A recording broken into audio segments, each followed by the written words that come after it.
Zee 24 तास एक पाऊल पुढे। ब्रेक नंतर 9च्या बातम्यांमध्ये आपल्या सगळ्यांचं स्वागत। खरं तर आता बातम्यांची वेळ संपली आहे आणि वेळ आहे स्पृहा सोबत चर्चा करण्याची। तेव्हा स्पृहाची आवडीनिवडी जाणून घेऊयात। कुहू आणि रमाबाई या दोन वेगवेगळ्या भूमिका साकारताना तिला काय आव्हान पेलावं लागलं ते सुद्धा जाणून घेऊयात। स्पृहा, सगळ्यात आधी सांग की तू या ज्या दोन भूमिका साकारल्यास कुहू आणि रमाबाई खूप वेगवेगळ्या आहेत। या दोन्ही भूमिका साकारत असताना तुला काय नेमका त्रास झाला किंवा कसा अभ्यास करावा लागला तुला? दोन्ही भूमिका त्यांच्या त्यांच्या परीने अतिशय आव्हानात्मक होत्या आणि मला असं वाटतं की डेली सोप्सच्या विश्वामध्ये अशा पद्धतीच्या भूमिका साकारायला मिळणं एकामागोमाग एक हेच आधी खूप छान गोष्ट होती माझ्यासाठी।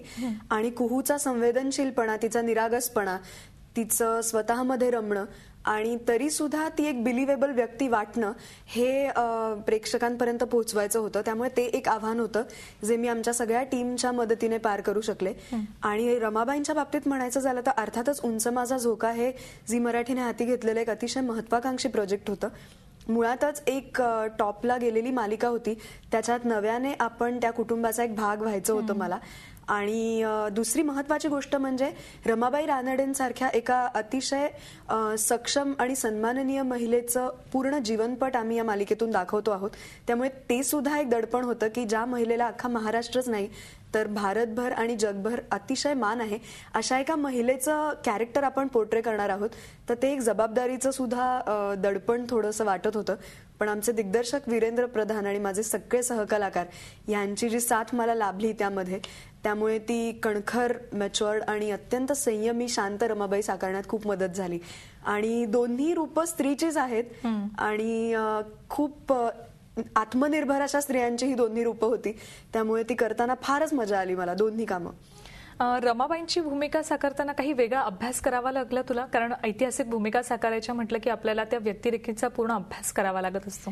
खरं आहे, पण मी अतिशय प्रामाणिकपणे इथे सांगेन की आमच्या आयुष्यातील काही आठवणी हे रमाबाईंचं आत्मचरित्र मी पूर्वी वाचलेलं होतं, परंतु मला आमच्या दिग्दर्शकांनी म्हणजे वीरेंद्र सरांनी असं सांगितलं की ह्याच्यासाठी म्हणून काही वेगळा अभ्यास तू करू नयेस असं मला वाटतं। कारण कदाचित त्यामुळे एक अँटिसिपेटेड तुझ्या रिॲक्शन्स येण्याची शक्यता होऊ शकेल।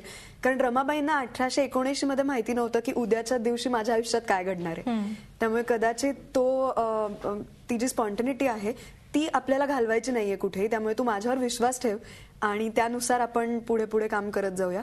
आणि मी त्यांचं म्हणणं ऐकलं ह्या बाबतीत तरी, उंच माझा झोकाच्या बाबतीत। स्पृहा, भरपूर चर्चा करायची, तुझ्याकडनं खूप काही ऐकून घ्यायचे, पण वेळ खूप कमी आहे। त्यामुळे थोडक्यात सांगशील की तू अभिनय करते, वेगवेगळे रोल करते, चित्रपटात काम केलंय, पण आज इथे वृत्त निवेदन करताना तुझा अनुभव कसा होता?